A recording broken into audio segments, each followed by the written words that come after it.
Eto na ngayon ang PMR ko guys. Ginawan ko ng career. Ayan. Nakakatapos ko lang kahapon ito. Ayan, lagayan ng ano-anong ilagay dyan. Kahit anong ilagay dyan. Ang nilagay ko dito, pag bumili ako ng bigas na 5 kilo, dito ko ilagay. Ayan, hindi pa napinturahan. Pinturahan ko pa yan. Tapos dito side box fabricated lang, ako lang gumawa talaga niyan kasi mahilig ako magkuting-ting. Yan, to pamalingki ko to, yung lagayan ng pamalingki.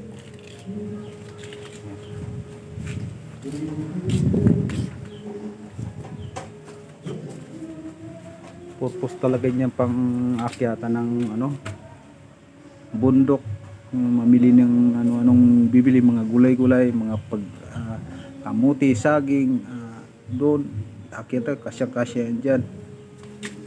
Yan. Tapos ito side box, mga tools lang ang nakalagay dyan. O kaya kung wala kang dalang tools, pwede rin lagyan kung ano-anong ilagay dyan.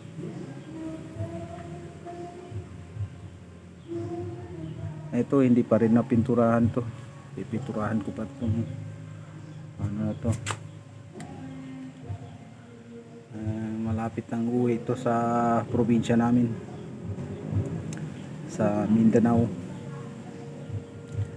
Sa ngayon nasa Cavite pa to ngayon.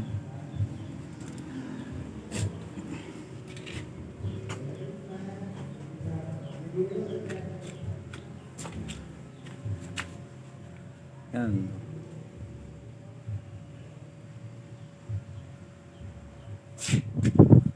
Ang ginastos nito, ano lang to. Ito tubo. Itong ano to, yung tubo na schedule 40.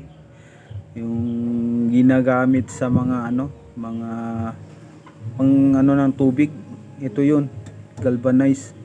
Hindi siya masyadong kapitan ng kalawang kasi galvanized yan eh. Yan, 500 lang ginastos ko dyan. Tapos doon ako nag welding sa kapatid ko kasi may welding machine, kasi yung welding machine ko nasa probinsya. Pero pag nasa probinsya na ako, may sarili akong gamit doon. Bali lang, nag-abot lang ako ng 600 sa kapatid ko kasi siya na rin pinaano ko eh. Siya na rin ang pinawilding ko.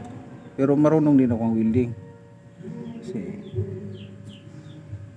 Pero mas magaling-galing ng welding yan ako. Practicing pa lang ako ng welding. Pero marunong naman ako. Ayan. Wala pang to. Wala pang 2,000 ang gastos nito. Ito. Ayan. 500 to. Tapos yung yung carrier doon,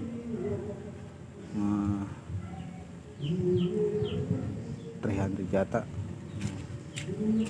So ito, binili ko lang to sa nalimutan ko na tong, parang 200 lang mahigit din tong box na to, o 200 mahigit, wala ko lang 300. Ito, matagal ng to, toolbox to, sa pinaglumaan ng ko, isa kong motor. Ayan. Side box fabricated.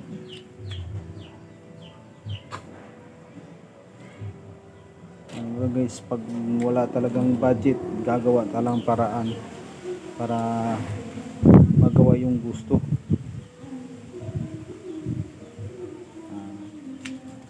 Talaga pag walang budget, gagawa ka ng paraan na gagawin, kasi kung sa original kasi itong mga side box, mahal to eh. Nasa to eh, may nakita ako na side box 16,000 dalawa. 16 nga, minsan bababa, depende sa klaseng Depende sa brand. Pero mahal talaga ang mga side box. Ginagamit yan sa mga ano karaniwang ginagamit yan sa mga big bike. Ayan, ginagamit yan mga adventure bike, yan ginagamit nila yan, yung mga side box na yan. Yan, hindi tayo, wala tayong pang afford doon sa mga presyo na yon. Kaya dito pabrikit na lang tayo, diba? Ganun naman talaga, gagawa tayo ng paraan. Yan, pang ano ko to, pang pamalingki. Pag sa probinsya na to, pang akyat ng bundok, mamili ng mga gulay-gulay o yung mga saging, kamuti, kamuting baging, kamuting kahoy. Pwedeng kamuti na lang, wag na isamang kahoy, kamuti na lang. Ewan ko ba ba't sa Tagalog sinama pa yung kahoy, dapat kamuti na lang yan. Ayan o, maluwag to. Ano guys, ayan o.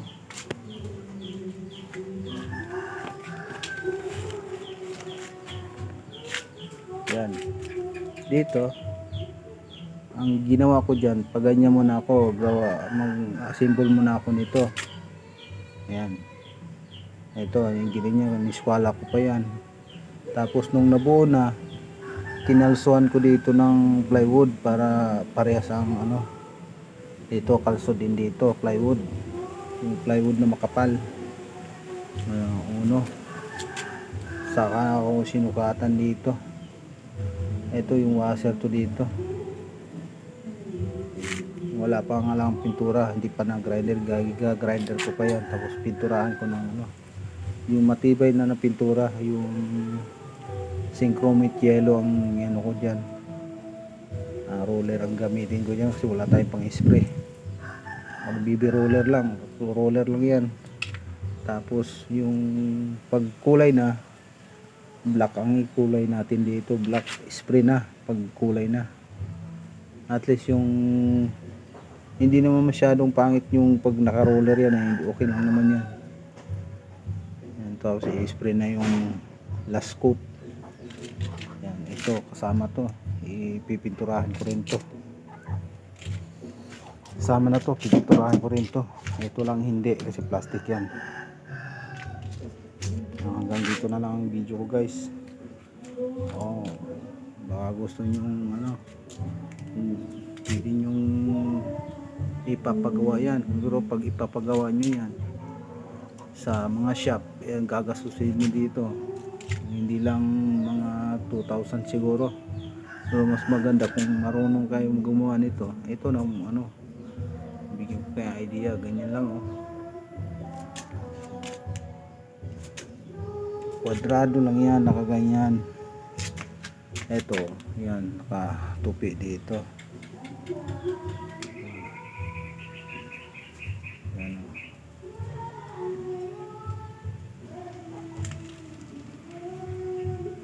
Yan. Ayan, makagawa lang kung ganito pag may nagpapagawa sa probinsya na. Hindi ako makagawa dito kasi nasa company ako Yan. Pwede kong doon nga sa ano talaga, probinsya talaga, pwede kong gumawa ng ganyan pag may magpapagawa. Kasi mahirap pag nasa company. Yan. Ayos na ayos yan. Hanggang dito na lang ang video ko guys.